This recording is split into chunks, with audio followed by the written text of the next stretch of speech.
February 5th, 1988. Bob Musella, who is a money launderer for the Medellin cartel, is in deep trouble. The Reagan administration's war on drugs is in full swing, and they've already frozen the bank accounts of drug lords and dictators. Manuel Noriega, the dictator of Panama who is supporting these cartels, is already doomed. $725,000 of Escobar's cash is stuck in Panama, and now Musella is responsible for finding a way to move it. The Medellin cartel is breathing down Bob's neck, and he's just begging for time. But he knew this wouldn't keep him alive for long. Only God can save Musella and Noriega now, or maybe a banker named Aga Hassan Abdi. Aga Hassan Abdi was born in British India and migrated to Pakistan in 1947. His family had long served as advisors in Indian royalty. From early on, Abdi understood the value of powerful associations.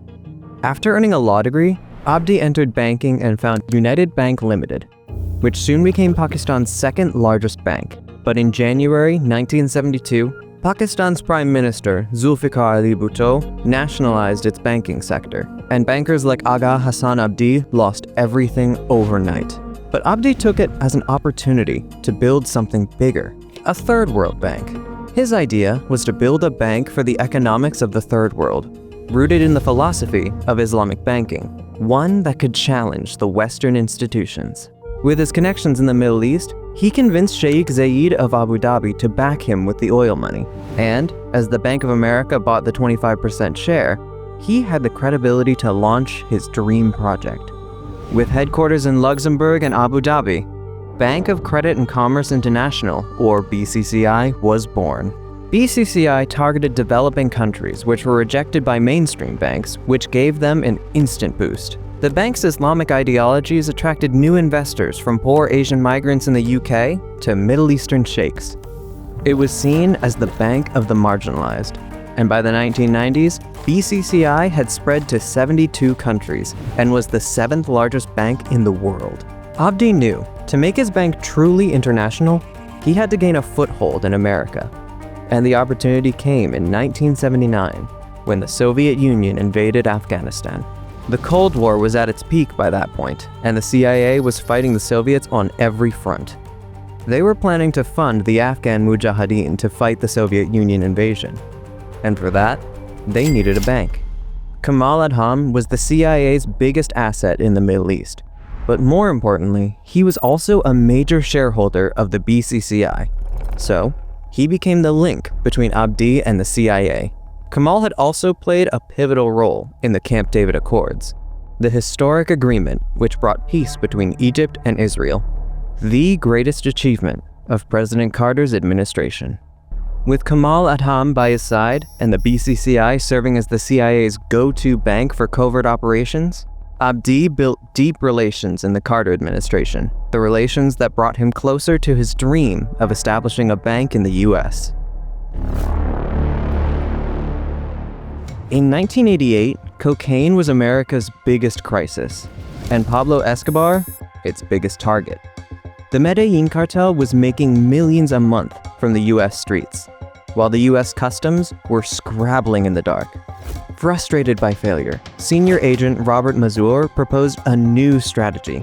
Don't chase the cocaine, chase the cash. This became Operation Sea Chase, or Operation Currency Chase. The cartel ran on cash, and without money laundering, the entire empire would collapse. So, Agent Mazur went undercover as Bob Musella, a fake money launderer, to infiltrate the cartel. But for the cover to hold up, he needed a bank to move that cash.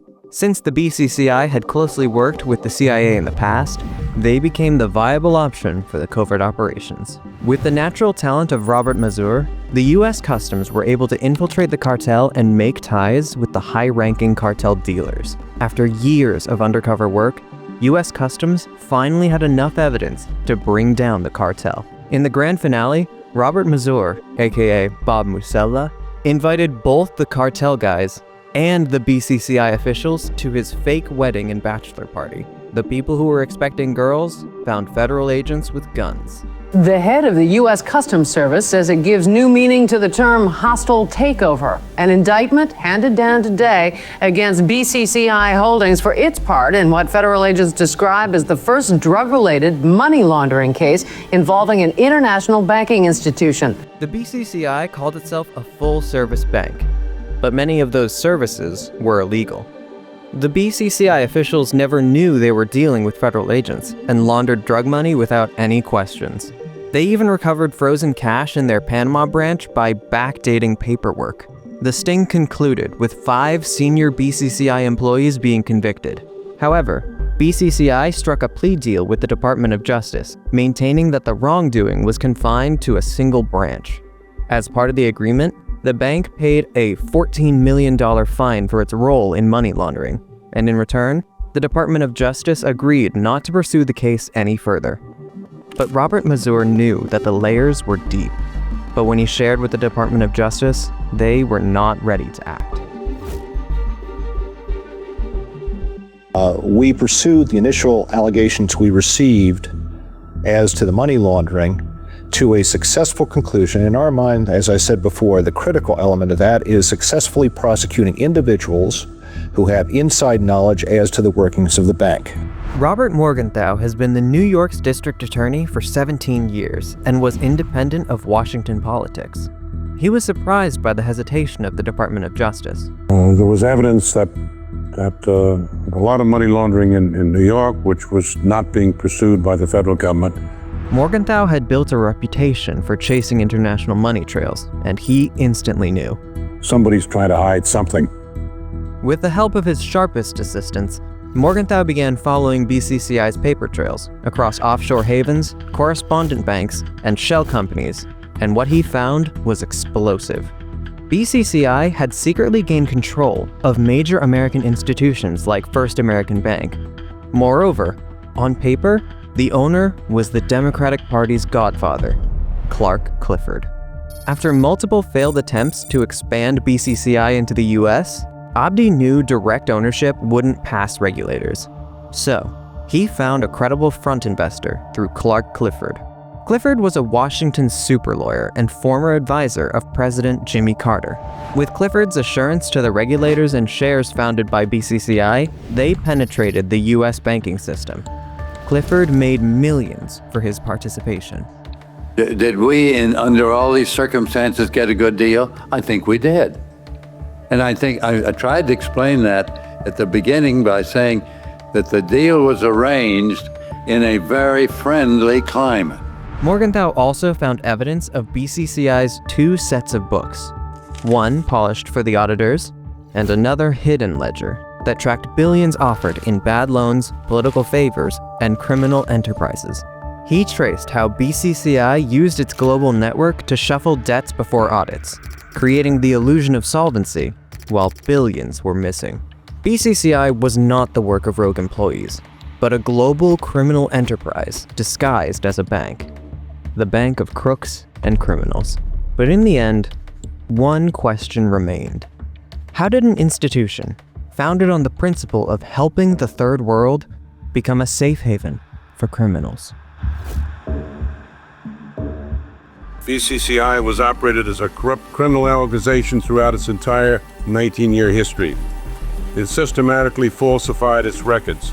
It knowingly allowed itself to be used by other criminals, and it paid bribes and kickbacks to public officials. BCCI was shady from its inception. BCCI was formed while Aga Hassan Abdi was serving as the head of Pakistan's foreign exchange reserves. Abdi, using his position, gave $2.5 million to his friends to set up ICIC in the Cayman Islands, the parent company of BCCI. The money was later written off. This became his modus operandi. Abdi ran BCCI like a cult, and nobody was ready to question him. He bribed regulators and gave loans without collateral, often writing them off when repayment was inconvenient. The most notorious were the Gokul brothers, the shipping magnates who borrowed more than $1.2 billion, which was never repaid. These reckless loans blew a huge hole in the system, one that could only be filled by new depositors, turning BCCI into a Ponzi scheme. In efforts to stay alive, the BCCI then relied on laundering drug money. At its peak, the BCCI was a banking global villain, like Saddam Hussein, Pablo Escobar, and Manuel Noriega. Eventually, Morgenthau's investigation triggered a lockdown of BCCI branches in 7 countries simultaneously, effectively ending its global operations. You're a drug dealer with a few $100 million in small bills. It's money that has to be laundered so that it does not come to the attention of tax collectors or law enforcement agencies. Your bank of choice, BCCI. By the time it collapsed, BCCI controlled over $20 billion in assets worldwide. Losses were estimated at over $10 billion, impacting more than 1 million depositors. In the US, BCCI pleaded guilty to criminal charges and forfeited $550 million of its American assets, along with $10 million in fines as part of its liquidation. Clark Clifford was never charged over the first American bank shares scandal, and Abdi escaped trial altogether, returning to Pakistan where he lived until his death. BCCI stands as proof of systematic regulatory failure. The CIA had prior information related to its criminality, but Abdi's relationship helped him to evade any investigation. Abdi is seen as a legend and visionary in Pakistan, but his true vision was to build an empire for himself, an empire of crooks and criminals. The CIA knew the truth about BCCI, but one woman was a master of deception. She didn't just fool top US officials, but also convinced them to invest in her lies. Watch our previous video to see how Elizabeth Holmes invented the biggest scam in healthcare history.